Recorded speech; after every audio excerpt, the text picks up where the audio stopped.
the New Oh, hello. I volunteer with the SOULFest community, led by Land Yoga NYC and also New York Yoga Life magazine. I'm here to host a few of our awesome book club series that started early spring into summer. So happy to see you here. I am excited to be here with Kristin Leal, uh, who is the author of our featured July book, which is Meta Anatomy. So, in case you haven't seen it, beautiful cover. Yes, shout out to the illustrator as well, because she did a beautiful job throughout the whole entire book. So, thank you for joining us. Hi, Sarah. Well, a little bit, let's start with the purpose of the book club. So, advantage that we have such an amazing community, very intimate community. We choose a book each month featuring one of our community leaders. And in this book, we're featuring Meta Anatomy. So I'd like to introduce you, Kristin Leal. I'm always I'm having trouble with the last name since my family members are the Spanish version of Leal. But Kristin is a yoga instructor, 500 hours. She has practiced sadhaka, and Ishta lineage yoga. She's also a massage therapist, a Reiki practitioner, and recent author of this amazing book. So, welcome. Thank you so much for joining us today. Thank you for having me. It's a real pleasure to get to talk to everyone about all things anatomy, all things yoga. Happy to do it anytime anyone asks me to, or even if they don't ask, it's happy to share.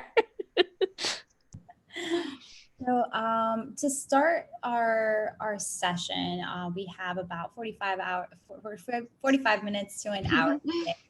I'd like for you to introduce yourself. Just let us know who you are and what you would like to share with the group.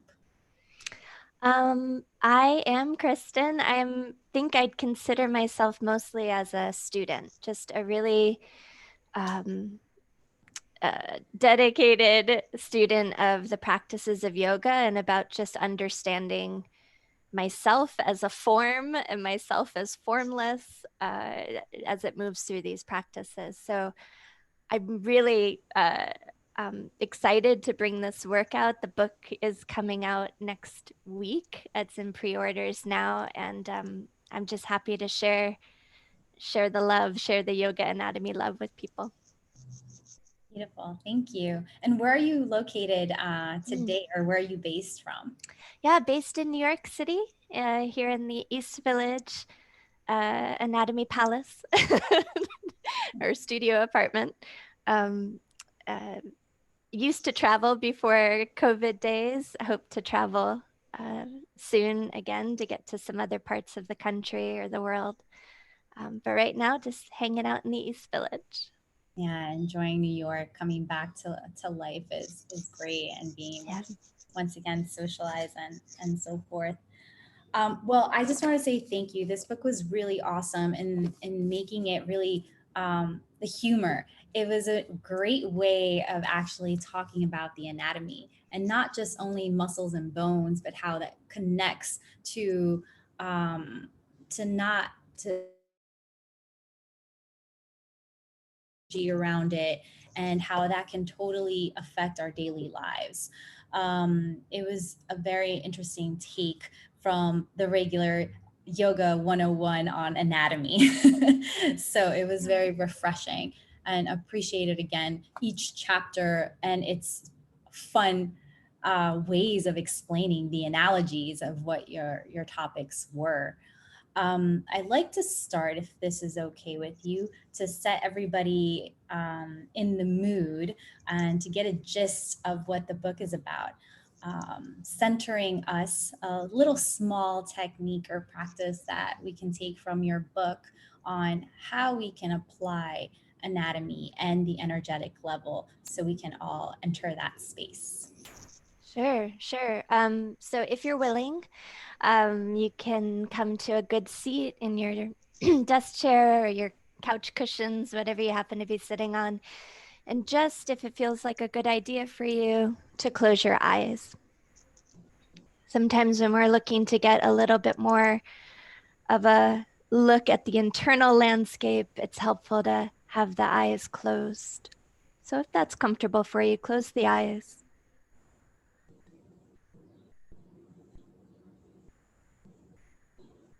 And as you start to settle,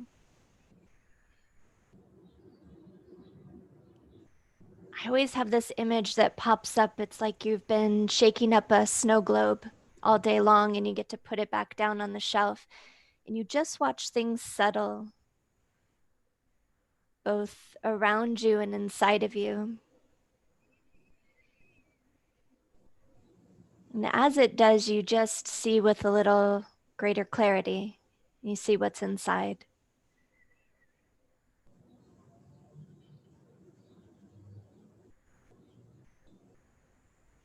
So just take a moment to feel any sensations that you know to be true in this moment in your body.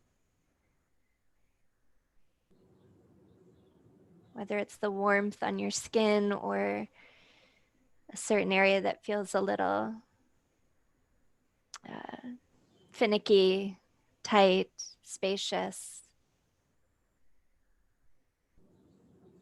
Just awareness of any sensation that you can identify in your physical body.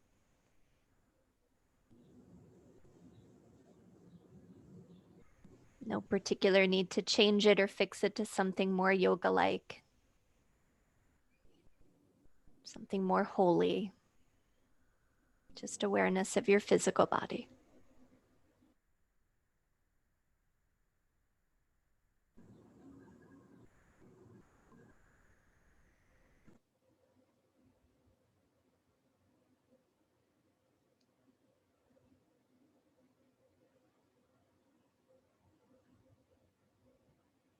And then almost like you could change the channel.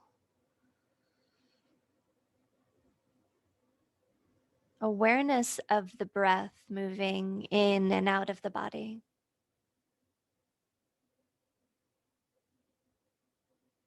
You might feel that at your nostrils or upper lip, your chest or belly or somewhere else. Just awareness of the presence of breath,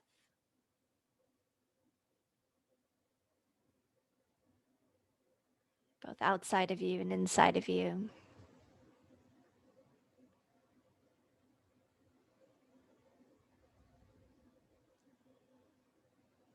And it too might have a sense of spaciousness or be finicky.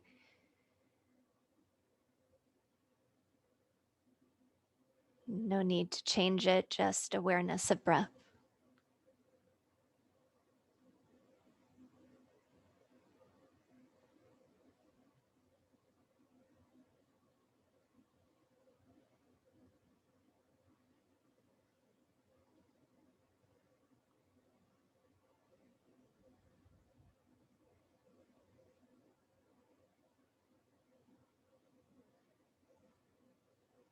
And like you can change the channel again. Awareness of your mind.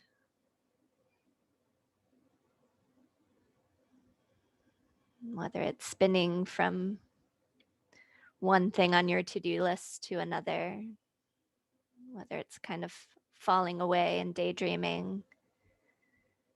Maybe it's finicky or spacious.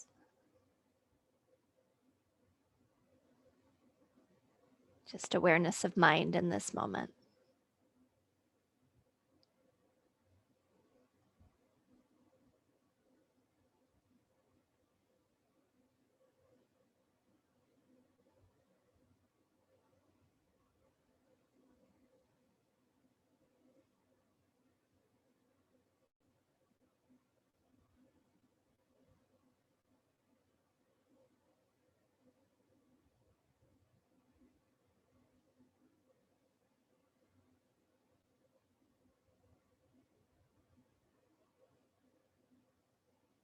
And then awareness of the part of you that's been observing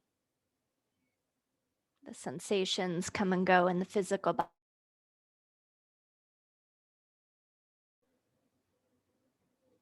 Passage of thoughts. The part of you that's remained steady, observant, undisturbed, unbothered.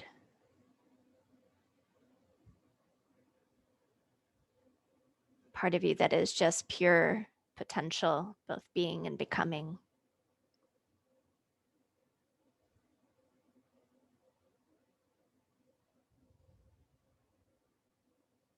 Her throne is said to be in the heart. So just if you're comfortable, float one hand up to your own heart.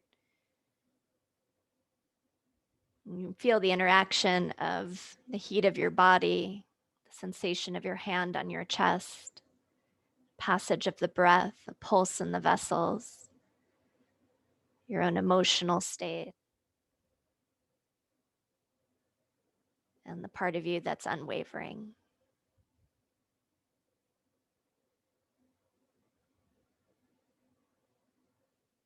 You bow your head towards that recognition or remembrance of who you are.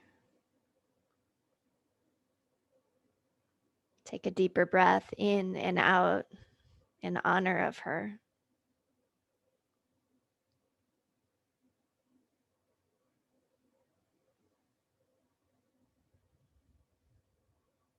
As you feel ready, you can flutter your eyes open and just take your time to come back into your space, into our virtual space.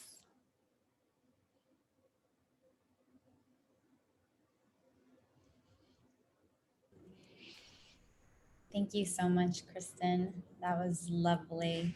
It was a beautiful pause from what I had experienced throughout my day. Me too. I feel so calm and refreshed at the moment.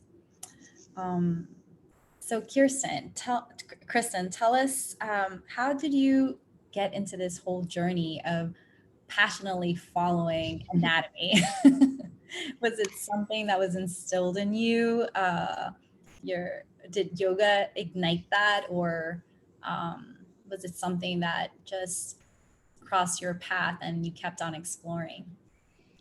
Yeah, I think from a really young age, I was really interested in the body, always got books on the body or memorized the charts of muscles, and it was kind of a nerdy kid. And I still am a nerdy adult, so it stands to reason I was a very nerdy child as well. But I just have always been fascinated. And, my first attempt was to try to memorize things and find things and label things and meat suit, the physical body. And then later on, when I moved to New York, I was 17, and my friend took me to a yoga class. I was a dancer, but my friend took me to my first yoga class, and it was a different way of relating to your body. Yes, moving the physical bits and bobs, and making these, cool shapes, but there was an entry into something else, something beneath or behind that meat suit. And so starting just to study from different techniques, different technologies, different maps and models, the Western anatomy, traditional Chinese medicine, massage therapy, dance, and then this practice of yoga, just to excavate all of these different layers of who we are. I think it's always been an interest to know myself, to know others, and it starts often with the grossest, gross meaning big, not yucky, but sometimes yucky. Starting with the gross body, what you can see, what you can touch and prod and poke and dissect, that it was the easiest way in for me.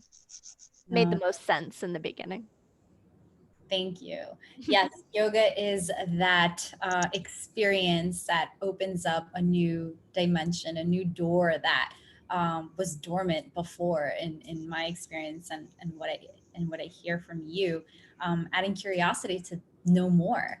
and experience more.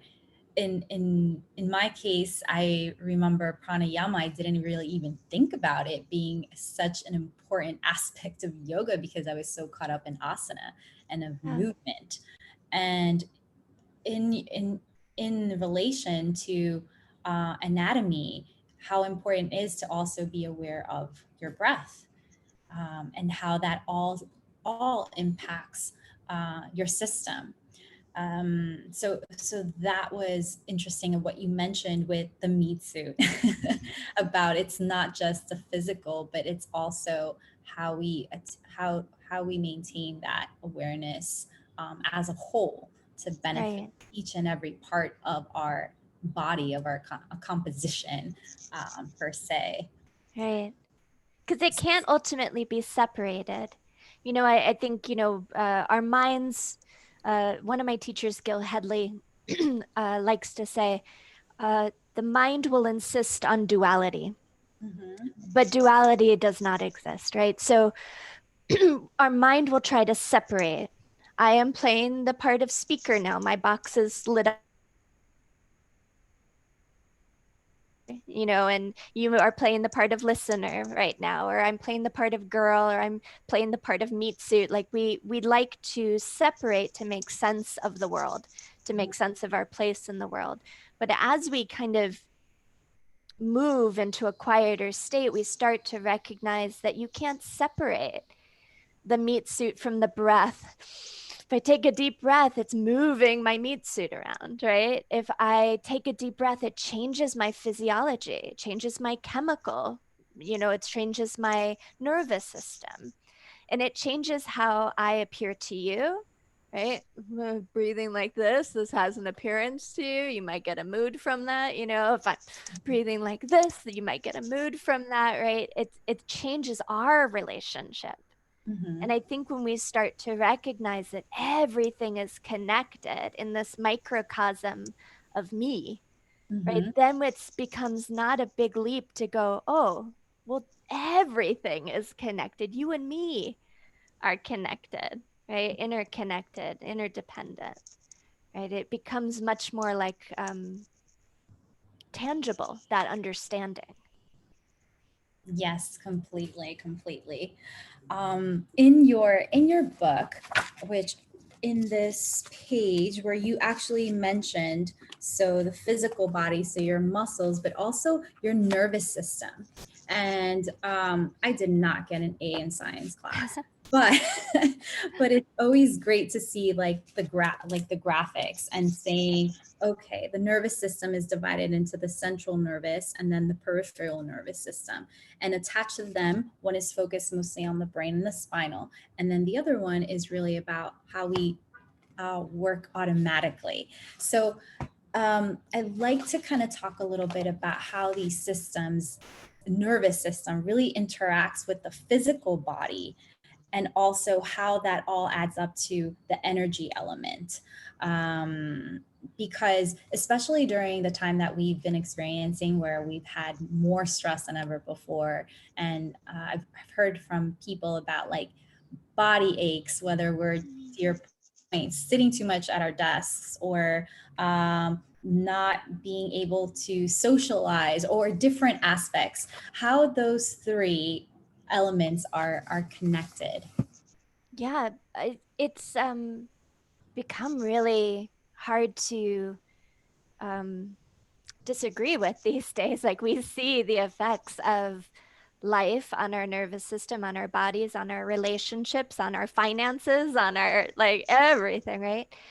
And it's just another case where we could do our best to label these different parts of the with thousands and tens of thousands of tentacles that have its reach into everything, every pore, every muscle, every gland, every part of your circulatory system, every part of your sex, every part of your skin, everything is touched by that nervous system. And we can break it into cute little bits and parts, but really what we're talking about is especially when we're dealing with this concept, this idea of stress and chronic stress that we all have been, or I dare say all of us, maybe there's one person that hasn't, but I'm going to just make the leap and say all of us have been dealing with. What we're really talking about are the autonomic parts of our nervous system, which are called the sympathetic and parasympathetic. The words themselves not important. You can think of it as your engagement, your ability to engage, and your ability to relax. Right? Both are equally important. One is not more highly valued than the other. We are in fact in a vacuum, in taking you out of life, and just you in a vacuum as a being, are supposed to move peacefully back and forth between engagement and rest. Right now, hopefully we're more in the engagement. Right? You're thinking of questions, I'm trying to think of answers. Maybe if you're listening, you're trying to kind of formulate a thought of something that we've said, or a question. Like, we need to be able to engage when needed, to do our dharma, to do our jobs, to move through this world with less effort, with less aggression, with less fighting, with less suffering. Right? We need to be able to engage, but we also need to be able to chill the heck out. We need to be able to rest. We need to be able to restore, to build up again, to build reserves, to repair. Like, these are functions of that parasympathetic, that resting state. And so I think a lot of the practices of yoga, asana, pranayama, meditation, all the big capital Y yoga practices are about being more masterful of the system. So when you're a little bit off kilter, you get to know yourself so well and check in with yourself daily, hourly, whatever you can manage, and go like, I am feeling this in this moment, this mood. I am feeling frustrated, overwhelmed, exhausted, blissful, joyful, ecstatic, whatever. And we're able to have techniques and technologies to bring about different states in our nervous system, which really equates to different moods, right? With different emotional states, different, right? So I think when we get more masterful of that nervous system, of knowing where we are, and then knowing how to move from one to the other and to give them equal value, I think we're a better balanced human being, right? Yes, beautiful. I like the balance that you're saying about rest, but also about movement, or the engagement component of it, because you're right. The majority, or I don't want to say the majority, but I'll say myself, didn't consider rest to be as equally important. It was more like an 80-20 type of situation, because again, this is. However, society, or the hustle and bustle that we live in New York, doesn't really communicate that or celebrate it as such. So that is definitely a key element there. What would you consider would be essentials or key things that an individual should be aware of when it comes to taking care of themselves, or being aware of their anatomy and how to actually take care of themselves, be more conscious about managing those both segments of engagement and rest? What can you do to still celebrate movement, but also connect all those points together, all those chakras, all those systems? I think it's a practice, right? It's not about, one technique that's going to bring about total awareness for every single human on the planet. Like, I wish it was that easy. But it's about the practice of checking in.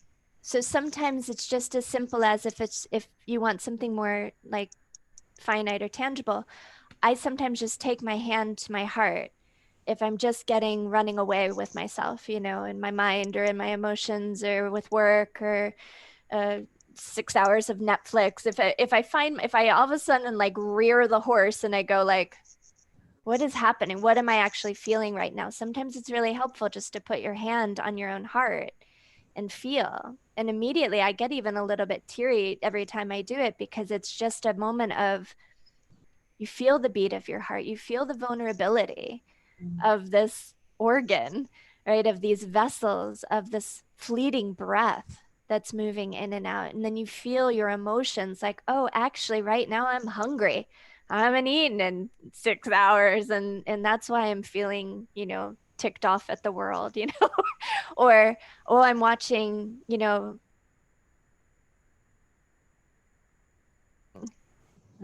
what am I actually feeling? What do I actually need in this moment? Maybe it is Netflix. Maybe it is a hug. Maybe it is an apple. Maybe it is, a talk with a friend or a therapist, or maybe it's an asana, or maybe it's, it's really just the practice of checking in, right? And for me, it's by touching my own body, my own heart, and saying, like, what is the reality in this fleeting moment? And then you get lucky, you pick up some tools along the way to address what you're feeling, whether that's yoga or therapy, or I'm a friend to all. Anything that's going to be helpful ultimately is the world is tough, life is hard.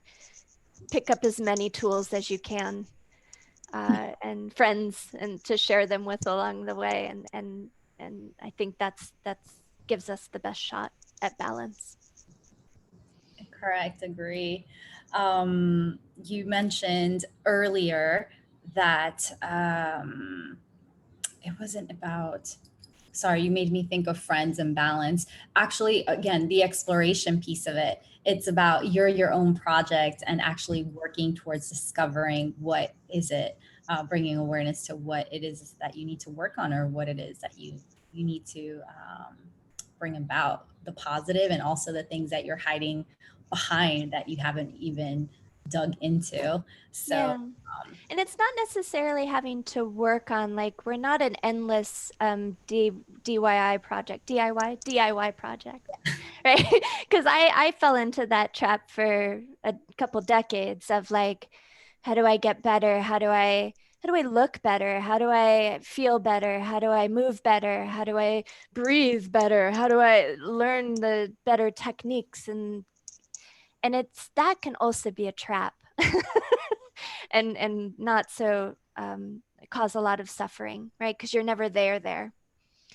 So it is sometimes a project, and sometimes it's just about feeling what you're feeling and letting yourself have the space to feel it, to sit with it, to sit with this uncertainty of the last however many months it's been now, to sit with the frustration or loss, or it's giving that a moment as well. And sometimes that's all that's needed. There's nothing to do, there's nothing to fix it, there's nothing to move forward. It's just about honoring where it is, where you are in the midst of it. beautiful. Kristin, you also host Mega Anatomy workshops. Anatomy. Do you what does the workshop consist of? Is it broken down similar to the book of the learnings that you experience in those sessions? Yeah, a little bit. It's I've done 100-hour training for a few years now, and they're broken into little modules, like 25-hour, 20-hour modules. So there's one on the nervous system, and all different facets of the nervous system, with techniques and practices and meditations and breathing techniques and lectures, all kind of wrapped in a bundle. Then there's one on breath, bandha, and mantra. Same thing, lots of practices and talks and work on that. And then there's one that I call the essentials, which are kind of more meat suit related, although there's a segment on the energy body and different ways of accessing the energy body. But things that you might need to know as a yoga teacher, things you get asked more often about: the shoulders or the knees, or the lower back, things that come up quite frequently for us as practitioners of asana and teachers of asana. that's a module. And then there's one more coming. I'm putting these all online. The first three are online. The next one comes out in the fall, and that's on the core. So that's digestive system and hips and psoas, abdomen and Agni, the concept of Agni and Ayurveda and the Vayus. So that's coming up in the fall. Oh, awesome. Yeah, they're a lot of fun. I have a lot of fun sharing them. Did you start these before the pandemic? Okay. Yeah, we used to do them live at Ishta as well. I see Sarah's here. Um, we did them for many years. I think starting in 2013, I started doing them, and I think one of the first ones was at Ishta.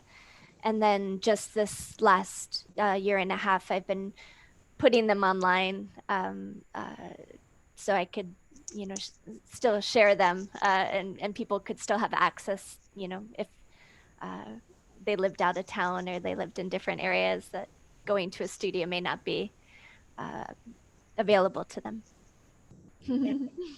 We have a comment. We hope to host you again very soon, Miss Sarah. I know. I can't wait for that, Sarah. Well, I'm opening it up to the people that joined us today. If you have any specific questions for Kristin regarding her book, The Anatomy or Practice,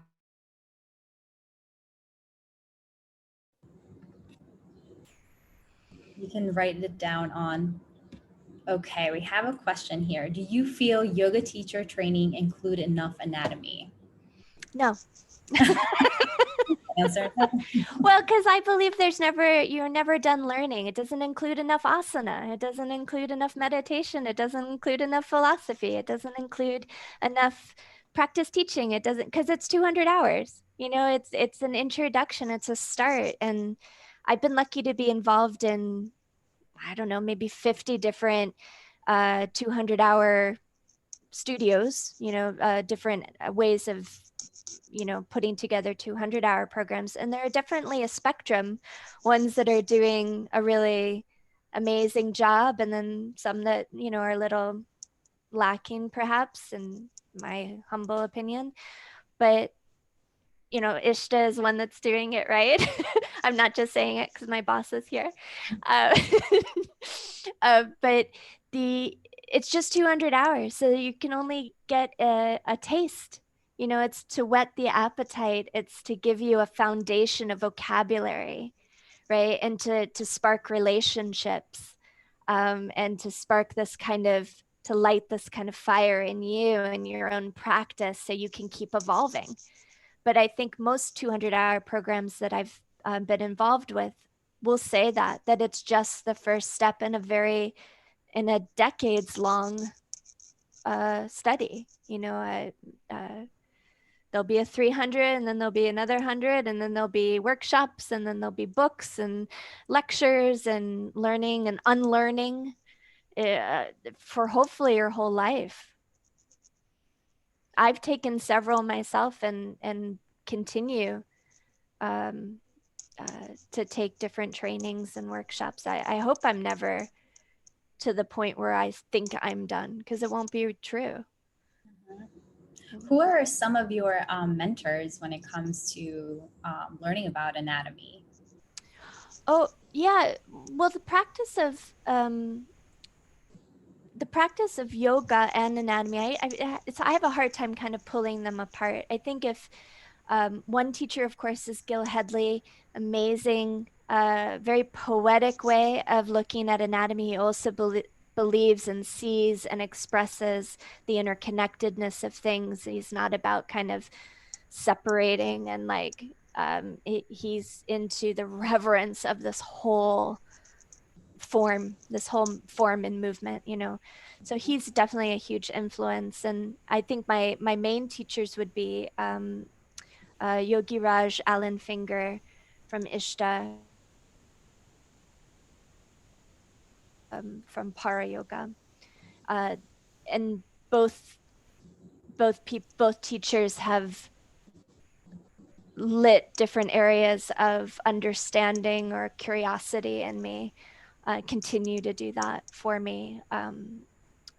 It was Alan, I think, that I first heard, gosh, it was a really long time ago, and he was giving a lecture um, about the fetal development of the nervous system. And it was just 3 minutes or something, it was the preamble to a meditation. So it wasn't like a 10-hour lecture on it, it was just like in a group class.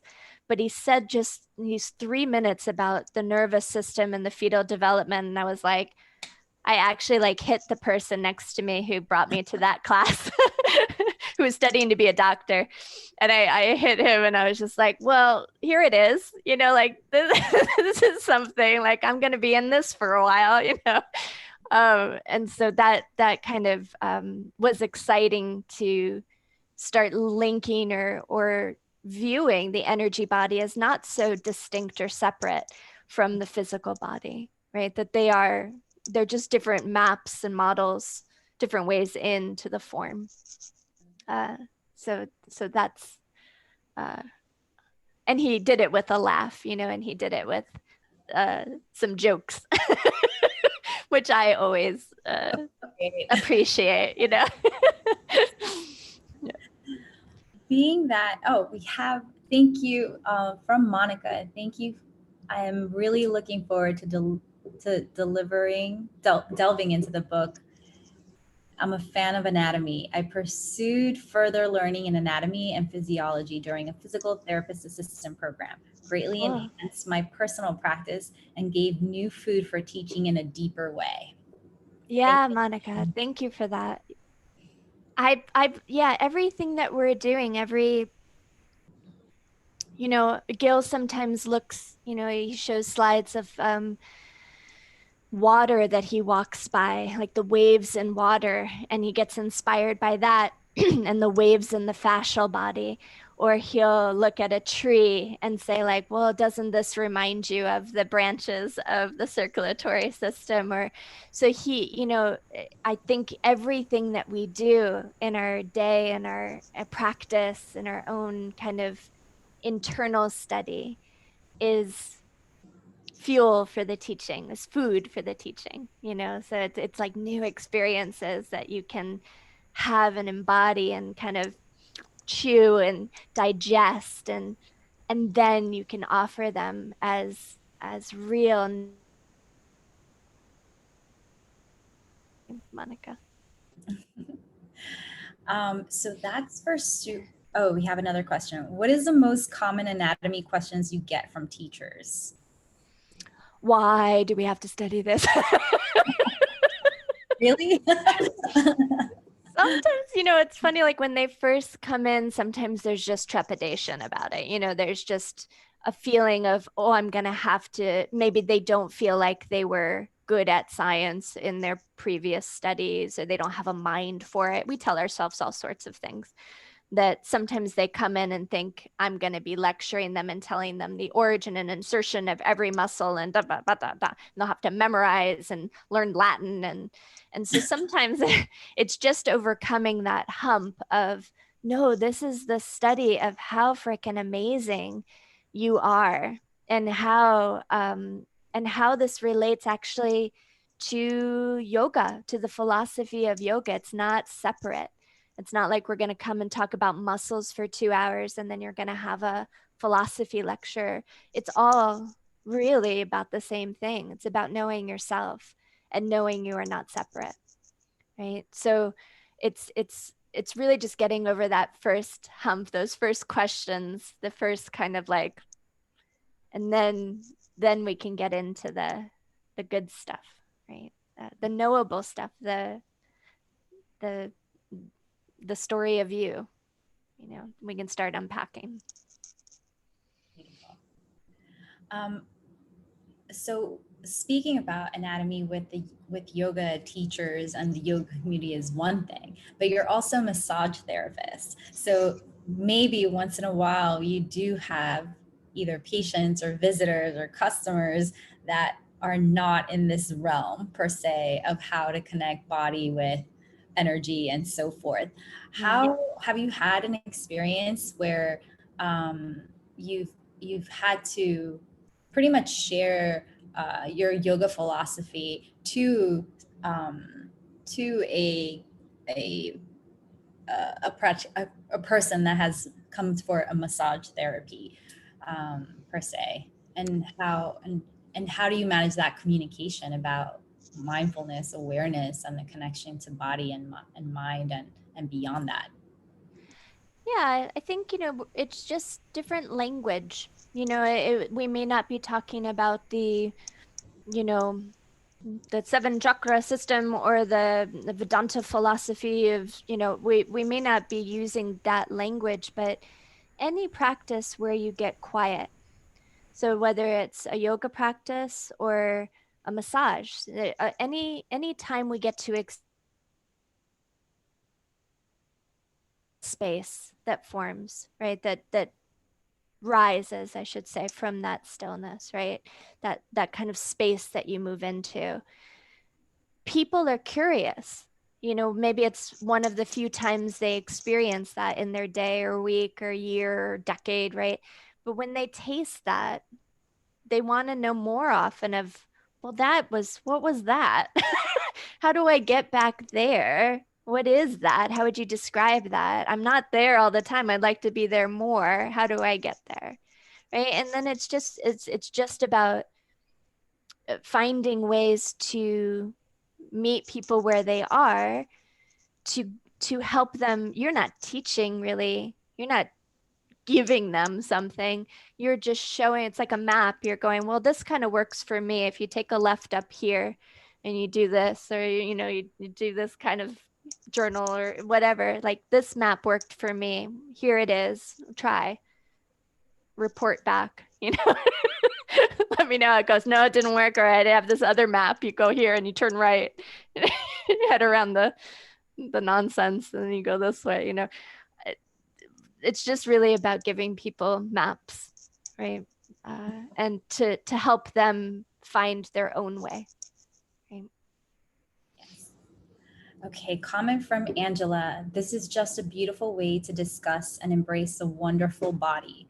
I'm looking forward to diving into the copy of the book and sharing the wisdom with my science friends. Thanks, Angela. I hope you love it. Report back to me, please. Let me know. So just to wrap up about the book, what do you say is your biggest takeaway what would you like people to take away from your book overall? If there was one thing to mention, to call out. My desire for them is to feel or remember this sense of awe of who you are.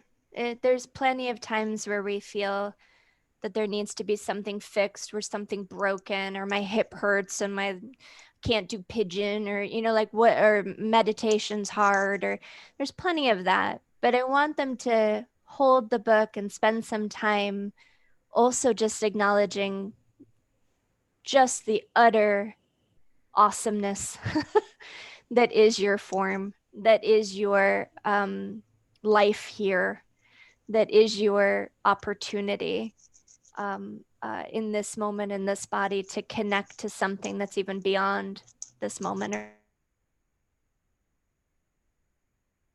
My deepest hope is that they like the book.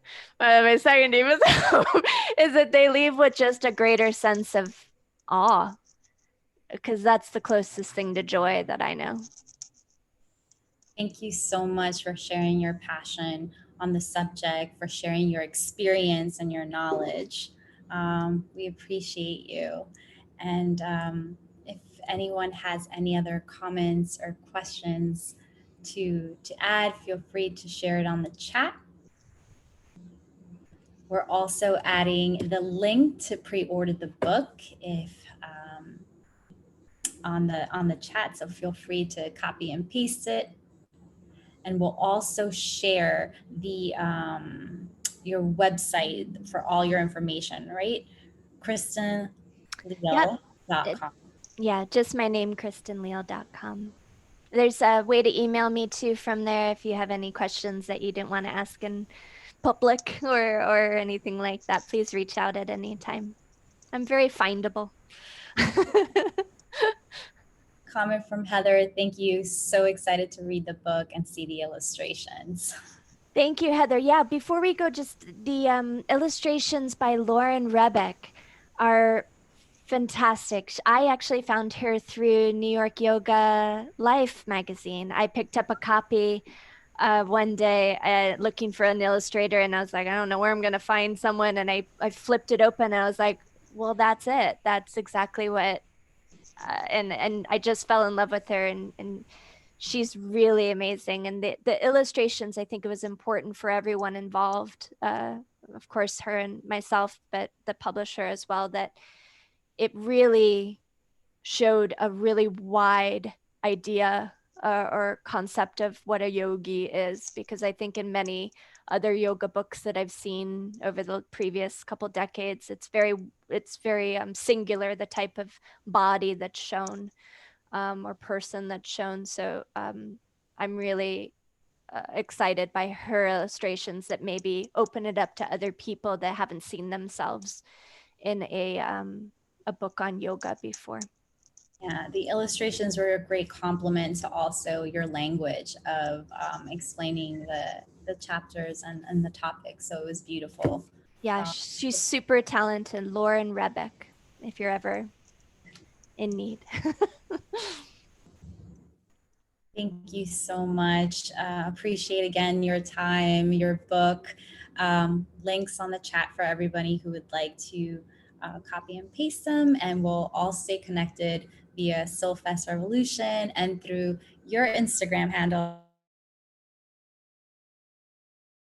So much, everyone, for being here and your time and your great questions. I appreciate it. Thank you. Have a beautiful evening. Bye, guys.